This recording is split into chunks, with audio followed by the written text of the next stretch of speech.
You forgot one rule about fake text messages. Metadata never lies. I stood in the dead center of the cafeteria. 300 students stopped eating. 300 pairs of eyes stared at the massive television screen I just hijacked from my phone. The truth was glowing right there in bright white letters. My name is Maya. I am 21 years old.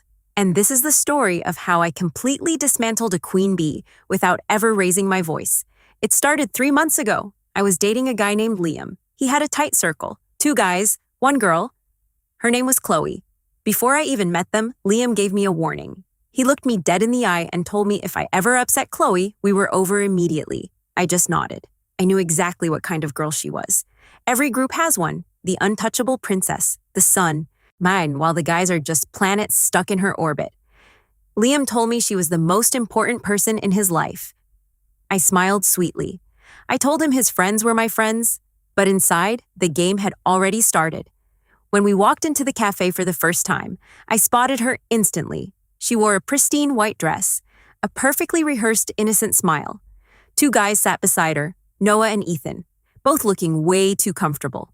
When she saw me, she jumped up. She grabbed my hands tight. She played the overly enthusiastic best friend routine perfectly. She asked me how I could fall for Liam because he was such a mess. Then Liam took off his jacket and draped it over her shoulders. He said she always gets cold. The whole table went quiet. They waited for me to snap. They wanted me to act crazy, but I did not give them the satisfaction. I smiled. I told her she was adorable, just like the little sister Liam described. Her smile froze. The guys relaxed. I scored the first point, but Chloe was not going to give up that easily. Halfway through dinner, she gasped. A tiny drop of soup landed on her white dress. Liam shoved past me to grab a napkin. Noah glared at me. Liam demanded I apologize to her right now. I saw Chloe hiding a smug smirk behind her hands. Most girls would have walked out, not me. I let tears well up in my eyes. I made my voice tremble. I apologized profusely. I swore it was an accident. I played the fragile victim better than she did. She was completely caught off guard. She had to force a laugh and tell the guys not to blame me. I smiled quietly to myself. She thought she was the predator. She had no idea she was the prey. The real nightmare began later that night at the pool. The water was cold. I stepped in. My leg cramped up. I slipped under the surface. And that was the exact moment Chloe set her most dangerous trap. A trap that almost ruined my reputation completely. But before I reveal the disgusting lie she told everyone, make sure to hit that subscribe button. You do not want to miss how this cat and mouse game ends. The pool area glowed under soft yellow lights. Chloe sat by the edge. She wore a floral swimsuit. Modest, perfectly calculated. The exact kind of outfit designed to make her look fragile. Liam, Ethan, and Noah hovered around her like assigned bodyguards. I tied my hair back and stepped into the water. The temperature was freezing. Suddenly, my calf muscle locked up. A sharp, paralyzing cramp shot through my leg. I gasped and slipped under the surface. Ethan reached for me, but Carter got there first. Carter was the quiet guy in their group, the only one who never seemed hypnotized by Chloe. He pulled me up. He held my arm to steady me. It was an entirely innocent moment, a reflex to help someone drowning. But Chloe did not see an accident. She saw an opportunity. Her voice sliced through the humid air. She screamed at Carter. She asked him what he thought he was doing. She started crying, hyperventilating, accusing me of throwing myself at Carter and Ethan right in front of Liam. The entire pool area went dead silent. Liam looked furious. The boys rushed to comfort her. But while they were distracted by her little theatrical performance, I slowly walked to the edge of the pool. I grabbed my towel and my phone. I hit the voice memo app. I slid it back under the towel while she screamed her fabricated story to anyone who would listen. My microphone captured every single lie. Audio file saved, timestamp recorded. First piece of the puzzle, secured. The next morning, the campus felt different. You can always feel when rumors start spreading. Every hallway was louder. Every whisper stopped the second I walked by. My phone lit up with 12 text messages from Liam. I did not open a single one. I walked into the cafeteria and sat at an empty table. Then she walked in. Chloe. She looked exhausted, playing the victim perfectly. She held her phone like a loaded weapon. She walked right up to the center of the room. She started showing her screen to people. Gasps rippled through the tables. Carter walked over to my table and sat down. He looked disgusted. He told me she was showing everyone screenshots. dozens of text messages, conversations I supposedly had with Ethan, Carter, and even Noah. Messages where I begged them to meet me behind Liam's back. She had crafted them perfectly. The school turned against me in exactly 10 minutes. Liam marched up to my table. He looked like he had not slept in days. He slammed his hands on the table. He told me I needed to apologize to Chloe right now to fix this mess. I looked up at him slowly. I asked him if he really believed those screenshots were real. He could not look me in the eye. He told me the proof was right there on her screen. That was all the answer I needed. I did not yell. I did not cry. I just opened my laptop. I logged into my cloud backup. I started pulling the metadata from my carrier logs to prove 0 messages were sent from my device at those timestamps. But I needed more. I needed to prove exactly who created those fake images. That night, my phone buzzed.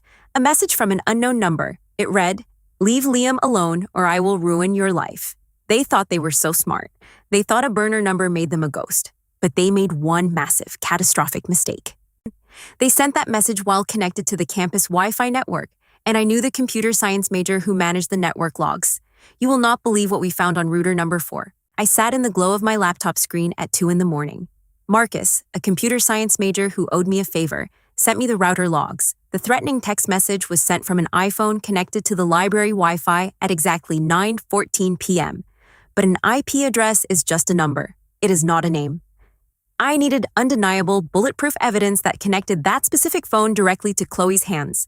So I built a Trojan horse. I created a custom tracking link. It was a simple line of code designed to grab the exact IP address, device model, and operating system of whoever clicked it. I disguised the link as a Google Drive document. I named the file Maya Official Apology and Transfer Request. I knew Chloe could not resist. Narcissists never can. They are addicted to their own victories. I texted the link to Liam. I told him I was done fighting. I told him I had written down a full confession taking the blame for everything, and I planned to submit it to the dean the next morning. I knew Liam would not even read it first. He would immediately show it to Chloe to prove his loyalty to her. 10 minutes later, I texted them both in a group chat. I asked them to meet me at the campus courtyard. One last time, just to clear the air before I left. The courtyard was quiet. The autumn wind was freezing. Chloe arrived wearing an oversized pastel sweater. She looked small, fragile, like an angel who had just survived a brutal war. Liam stood half a step in front of her, physically blocking her from me. His jaw was clenched. He was playing the brave protector against the wicked villain. Me. I kept my eyes glued to the concrete. I let my shoulders slump. I made myself look utterly defeated. I spoke in a whisper. I told them they won. I said I was exhausted, that the school hated me, and that I was officially dropping out of their friend group and moving to a different dorm. Chloe stepped out from behind Liam. Her eyes were practically glowing with triumph. It was the look of a predator watching its prey bleed out. She gave me a soft, pitiful smile. She told me she was so sorry it had to end this way. She actually reached out and touched my arm. She said, "I never wanted to hurt you, Maya. I just wanted peace." I had to force my hands deep into my pockets to stop myself from laughing. She was a phenomenal actress, but she was a terrible hacker. Right at that exact second, my phone vibrated deep inside my coat pocket. One single solid buzz. I did not flinch. I did not break eye contact. I just stared at her innocent, pleading eyes. I knew exactly what that buzz meant. While standing right in front of me, pretending to be a saint, she had her phone hidden behind her back. She had clicked the apology link. She wanted to read my pathetic surrender while watching me physically break down. The trap snapped shut. I pulled my arm away from her gently. I told them goodbye. I turned around and walked away without looking back. By the time I reached the end of the courtyard, I pulled my phone out. The tracking dashboard was open. The data was beautifully, perfectly clear. Device: iPhone 13 Pro. Battery level 42%. Location: campus courtyard. And the exact IP address matching the burner phone that sent me the death threat. I also matched the battery icon and carrier signal strength perfectly to the fake screenshots she had posted online. I had the smoking gun. I could have sent the evidence to Liam right then. I could have sent it to the dean, but taking her out quietly in a private office was entirely too merciful. She wanted an audience when she tried to destroy my name. She wanted everyone to watch me burn. So I decided to give her the exact same courtesy. The annual spring assembly was the next morning. 3,000 students were going to be packed into one auditorium, and I just happened to have the master password to the main projector system. The annual spring assembly was mandatory. 3,000 students packed into the grand auditorium. The air was warm and suffocating. I sat in the very last row, completely hidden in the shadows. I opened my laptop. I connected to the secure audiovisual network. I had the master password courtesy of my friend in the tech department.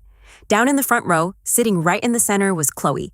She was wearing a pale pink dress today. She looked like absolute perfection. Liam sat on her right. Ethan and Noah sat on her left. She was leaning her head on Liam's shoulder, smiling sweetly at something he whispered. She thought she had won. She thought I was packing my bags and leaving campus forever. Up on the stage, the dean of students tapped the microphone. He started giving his boring, 10-minute speech about academic honesty and campus integrity. The irony was almost too perfect. I waited exactly 4 minutes into his speech. I wanted the room to be completely settled. I wanted every single eye facing forward. I took a deep breath. I highlighted the presentation file I had built the night before, and I pressed enter. The massive projector screen behind the dean flickered. The dean stopped talking mid-sentence. He turned around, confused. A collective gasp rippled through the front rows. The screen went pitch black. Then, in massive white letters, a title appeared. It read, "The Anatomy of a Fake Victim." The slide transitioned. The first image was a blown-up screenshot of the anonymous death threat I received. Next to it, in bright red font, was the extracted IP address and the exact timestamp, 9:14 p.m. The crowd started murmuring. Chloe sat up straight. I could not see her face, but I saw her posture completely freeze. Slide 2, the Trojan horse tracking data. The screen displayed the exact device model, iPhone 13 Pro. It displayed the battery percentage at the exact moment she clicked the fake apology link, 42%, and right below that, the IP address, a flawless, undeniable match to the death threat. The murmurs turned into loud whispers. People were starting to point at her. But I was not done. Slide 3, a side-by-side comparison. On the left, the fake text messages Chloe had fabricated to frame me.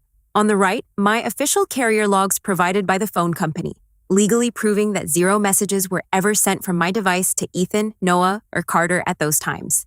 I added one final touch. The metadata from her fake screenshots. It showed the exact time zone and editing software she used to forge them. The auditorium erupted, 3,000 voices talking all at once. It sounded like a thunderstorm inside the room.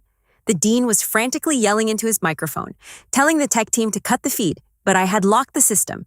The evidence just stayed up there, glowing brightly, burning her lies into the retinas of the entire student body. Down in the front row, the empire crumbled.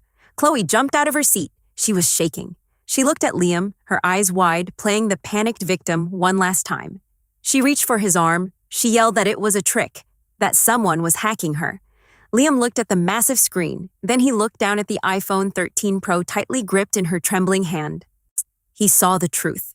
It hit him like a freight train. The girl he swore to protect was the monster he needed protecting from. Liam physically took a step back. He pulled his arm away from her. He did not say a word. He just stared at her with pure, unfiltered disgust. Ethan and Noah stood up and backed away too. Within 10 seconds, the untouchable princess was standing entirely alone in an ocean of 3,000 people, completely exposed. I did not smile. I did not gloat. I just closed my laptop. The satisfying click of the screen shutting was the best sound I had heard in months. I stood up, slipped out the back doors, and walked into the cool morning air. The game was over. I had executed the perfect digital execution. I thought I could finally just walk away and live my life in peace. But as I crossed the empty courtyard, I heard heavy footsteps running up behind me. It was Liam. He looked absolutely devastated. He called my name. He begged me to stop. He wanted to apologize. But if he thought a simple "I am sorry" was going to fix what he let her do to me, he was about to learn one final brutal lesson. I stopped walking. I turned around to face Liam. He looked completely shattered. He was breathing heavily, his eyes wide and desperate. He reached out to grab my hand, but I took a step back. The space between us felt like a massive canyon. He started rambling. He told me he was so blind. He told me Chloe manipulated him, that she played with his head, that he never should have doubted me. He begged for my forgiveness. He said he wanted to make things right. He said we could go back to the way things were. I just looked at him. I did not feel angry anymore. I just felt pity. I told him to stop talking. The silence hit him like a physical blow. I looked him dead in the eye and spoke very slowly. I told him he did not love me. He loved the idea of being the good guy. I told him he let Chloe treat me like garbage because every time she cried, he got to play the knight in shining armor. He did not want a partner, he wanted a project, and I refused to be part of his twisted little rescue fantasy anymore. He opened his mouth to argue, but no words came out. He knew I was right. His shoulders slumped. He looked like a little boy who just realized his favorite toy was broken. I turned around and walked away. And for the first time in 3 months, my chest felt completely light. I was finally free. 3 weeks passed. The campus rumor mill chewed Chloe up and spit her out. She stopped coming to classes. By the end of the month, she officially transferred to a different university in another state. The invincible friend group completely shattered. Noah and Ethan stopped speaking to Liam. The magnetic pull of the queen bee was gone, and without her, they realized they actually had nothing in common. I did not celebrate her downfall. I did not post about it online. I just let her fade into a ghost story, a cautionary tale for anyone else who thought they could build an empire on top of fake screenshots. It was a Friday evening. The air was cool and smelled like rain. I walked into a tiny, dimly lit jazz cafe exactly 3 blocks off campus. It was the kind of place where nobody cared who you were. No drama, no audience. Carter was already sitting at a small table by the window. He was reading a book. When he saw me, he put the book down and smiled. Not a forced, polite smile, a real one. There were 2 cups of coffee on the table. He slid one toward me. He told me he ordered it with 1 cream and 0 sugar. He remembered. I sat down. We listened to the low hum of the saxophone for a long time before either of us spoke. He leaned back in his chair and asked me if I was finally done fighting. I took a sip of my coffee.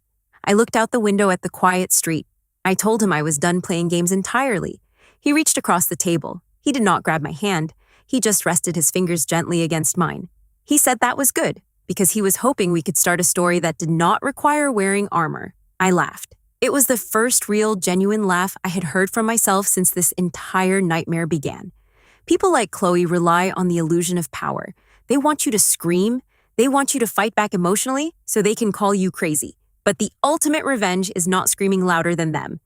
The ultimate revenge is quiet, calculated truth. Because no matter how many tears you fake and no matter how many lies you tell, metadata never lies. If you made it this far, hit that subscribe button. Drop a comment and tell me how you would have handled a girl like Chloe.